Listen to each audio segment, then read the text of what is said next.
entrepreneuse. Elle a une passion pour la beauté. Elle fut responsable d'une parfumerie et une boutique cosmétique.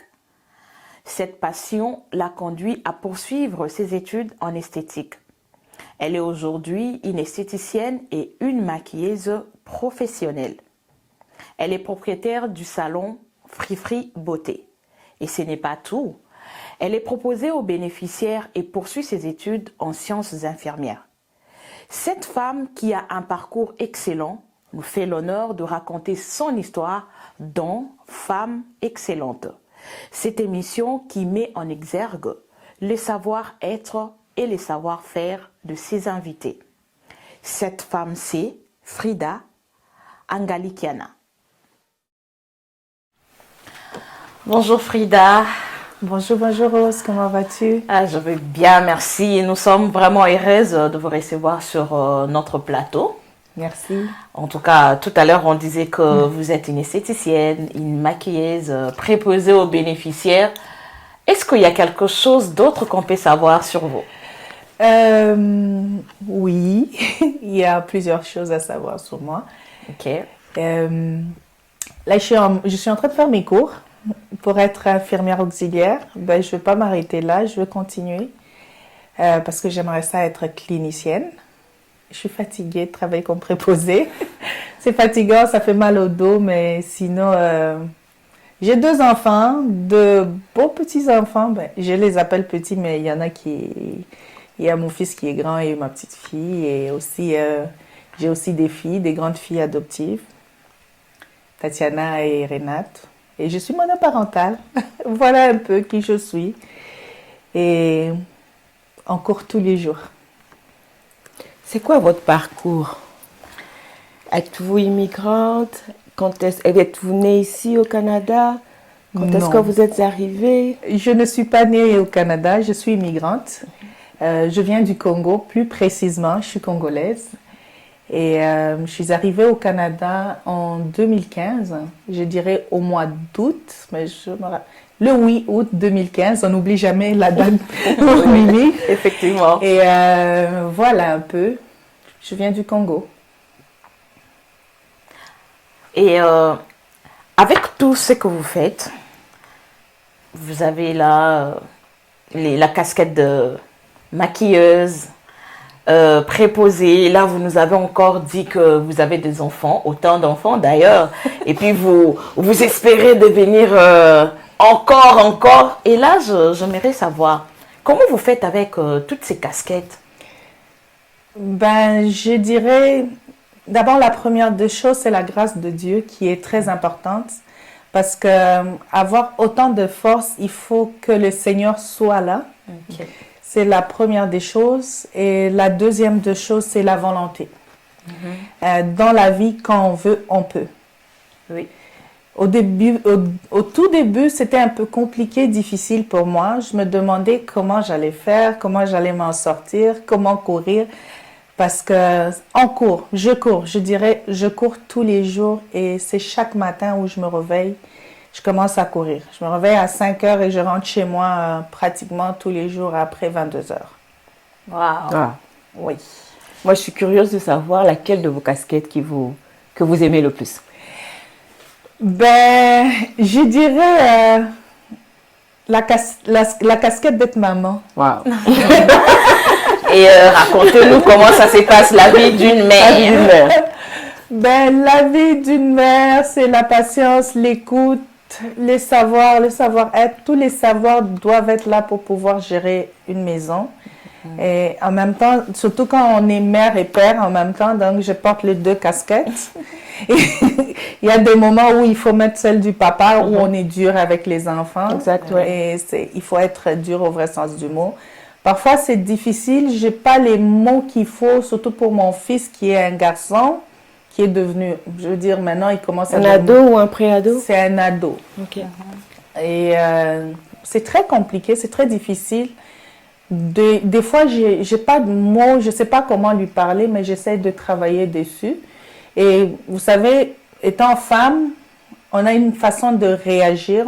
On n'a pas la même réaction que les hommes. Exactement. Et quand je porte la casquette du papa, j'essaie de faire comme un homme, mais parfois j'échoue. Parce que je ne peux pas être le deux en même temps, mais sinon, le Seigneur m'aide toujours à trouver un moyen.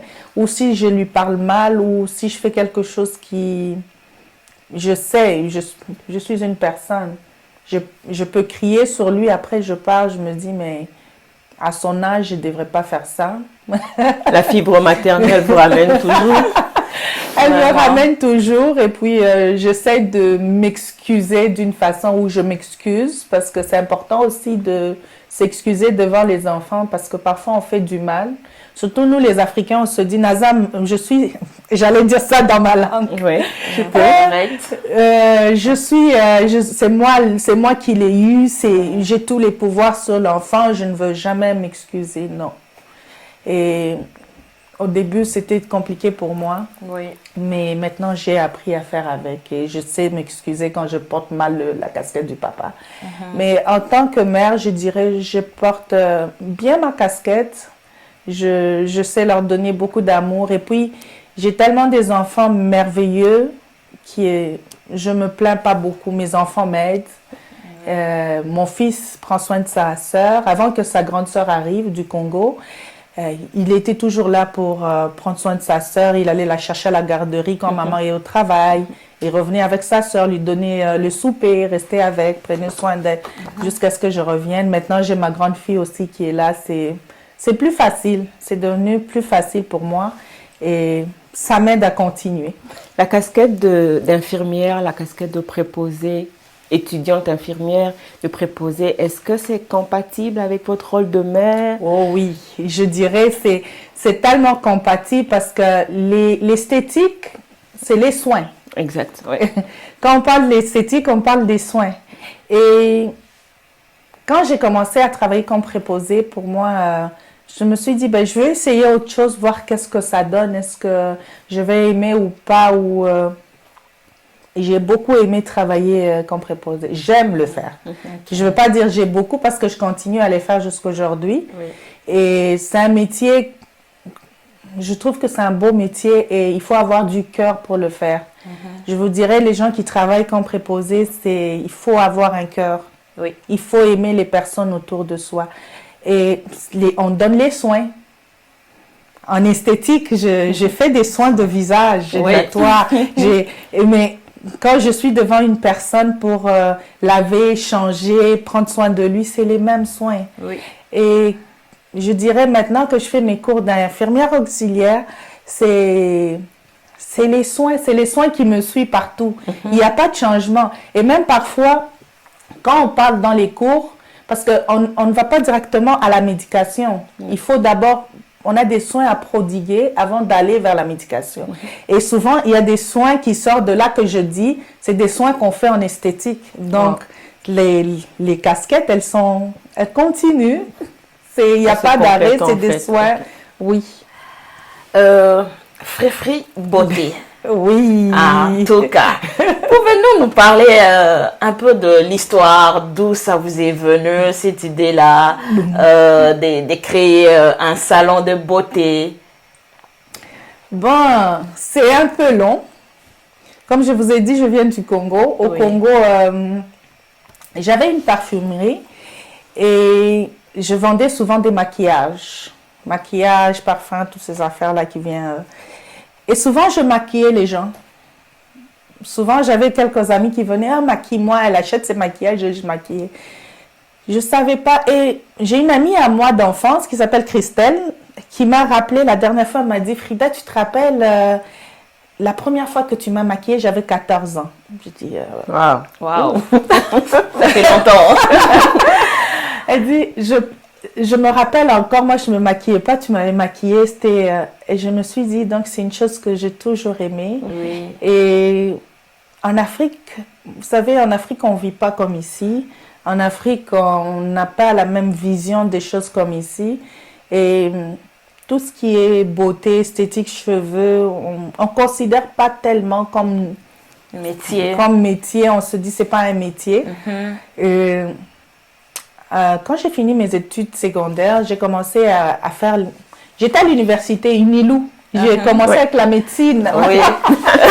Ok, ah oui. Et ça vous suit jusqu'à aujourd'hui? Voilà. Oui. J'ai commencé mes cours, mais je n'ai pas abouti. Pourquoi? J'ai eu quelques problèmes familiaux et puis j'ai dû arrêter mes cours. Ok. Et après ça, je m'étais mariée.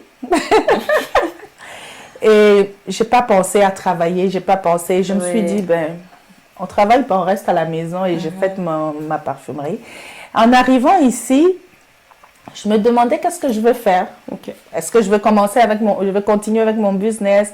Est-ce que j'avais encore ma parfumerie qui était ouverte au Congo et je me demandais est-ce que je dois continuer, qu'est-ce que je dois faire? Au début, j'étais perdue. Je savais pratiquement pas quoi faire. J'ai fait quelques formations ici, mais j'ai pas aimé. J'ai travaillé aussi, c'est pas que j'ai pas travaillé, j'ai travaillé comme gérante à Breuil-Boutillier, j'ai travaillé à Eau de Parfum, au Carrefour Laval. J'ai travaillé, mais je n'aimais pas ça. Finalement, je me suis dit, je vais me lancer dans quelque chose que j'aimerais faire. Et souvent, je me maquillais. Moi, je me suis toujours maquillée. Et je me suis dit, je vais faire les cours de maquillage. Je commence par là. J'ai fait le cours de maquillage. J'ai aimé faire ça. Et je commençais à avoir quelques clientes, de bouche à oreille. Je maquillais à gauche, à droite. Finalement, je me suis dit, ben, il n'y aura plus de friperie d'amour parce qu'au Congo, c'était friperie d'amour. Oui. Là, ça sera friperie beauté.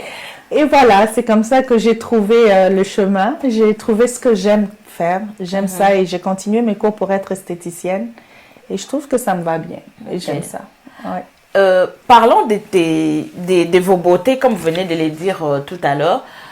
Comment vous faites pour joindre les gens? C'est vrai que c'est pas évident. Avant que vous ne puissiez commencer, il y avait d'autres qui étaient déjà là et il y en a d'ailleurs. Comment vous faites pour avoir vos beautés? J'ai mes clientes, je dirais, c'est des bouches à oreille et les réseaux sociaux. Oui. Eh bien, ça marche, ça marche.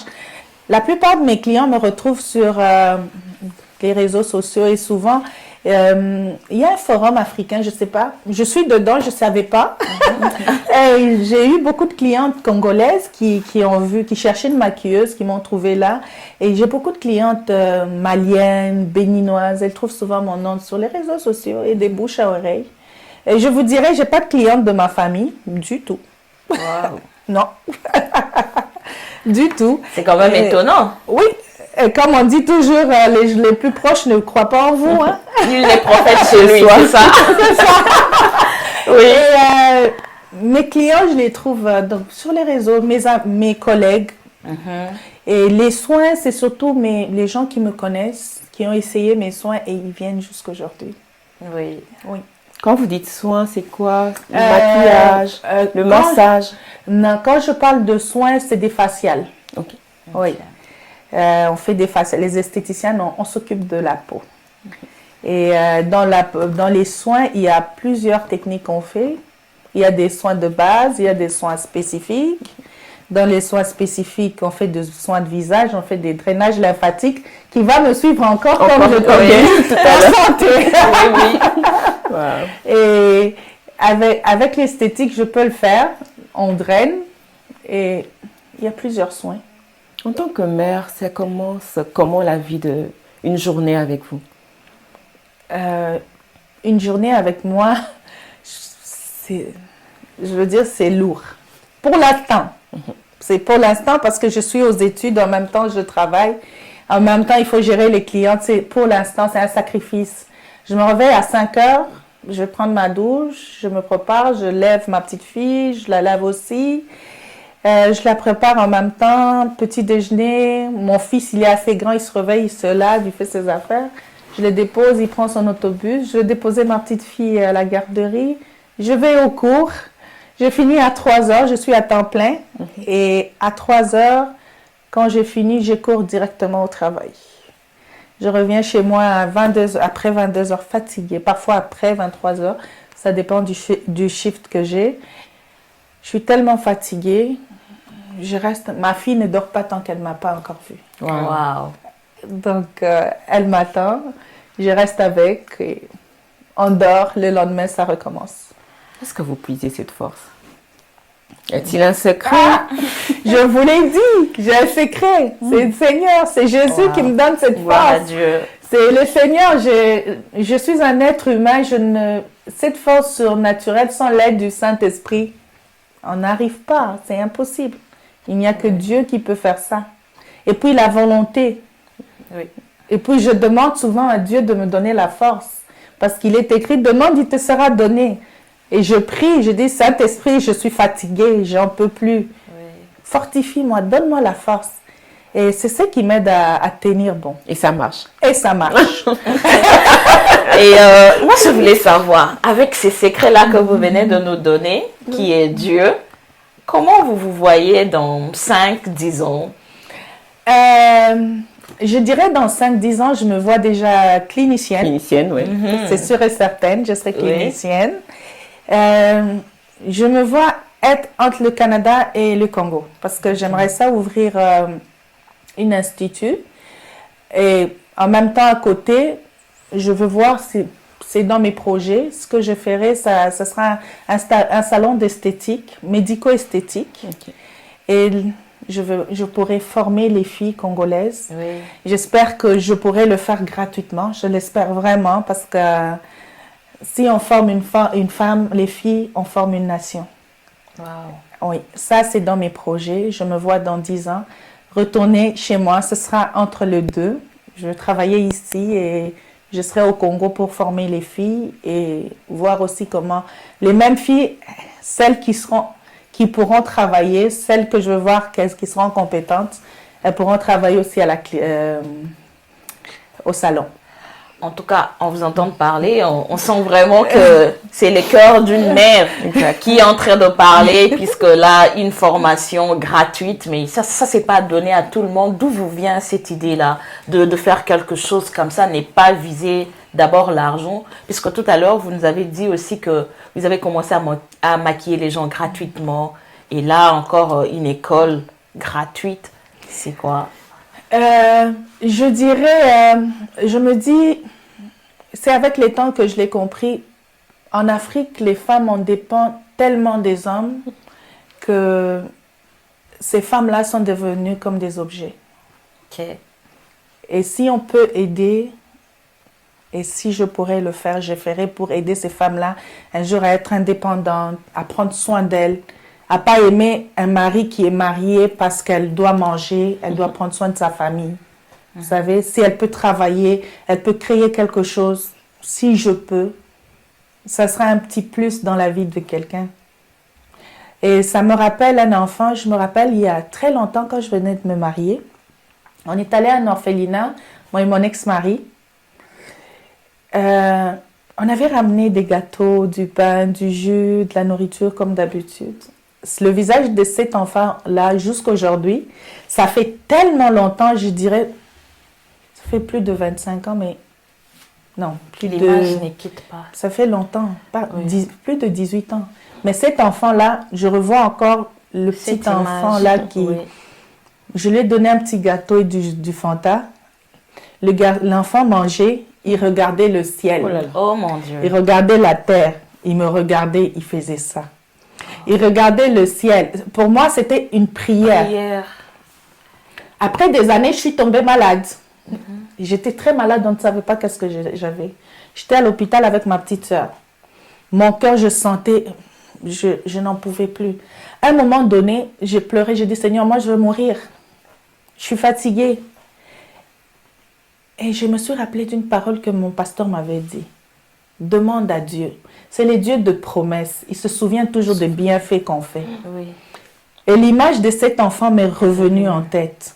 J'ai dit, Seigneur, souviens-toi de ce jour-là. Wow. Oh mon Dieu. Et je veux vous dire, pour moi, c'était un miracle. En 3 secondes, je n'avais plus rien. Wow. Parce que c'était quand même, c'est une longue histoire, mais en 3 secondes, j'ai guéri. Et je me dis, si on peut faire du bien aux gens Oui. et que Dieu peut nous le remettre un jour, pourquoi pas? Wow. C'est vraiment une C'est histoire immense. très émouvante. Hein. Oui. Wow. Je manque des mots.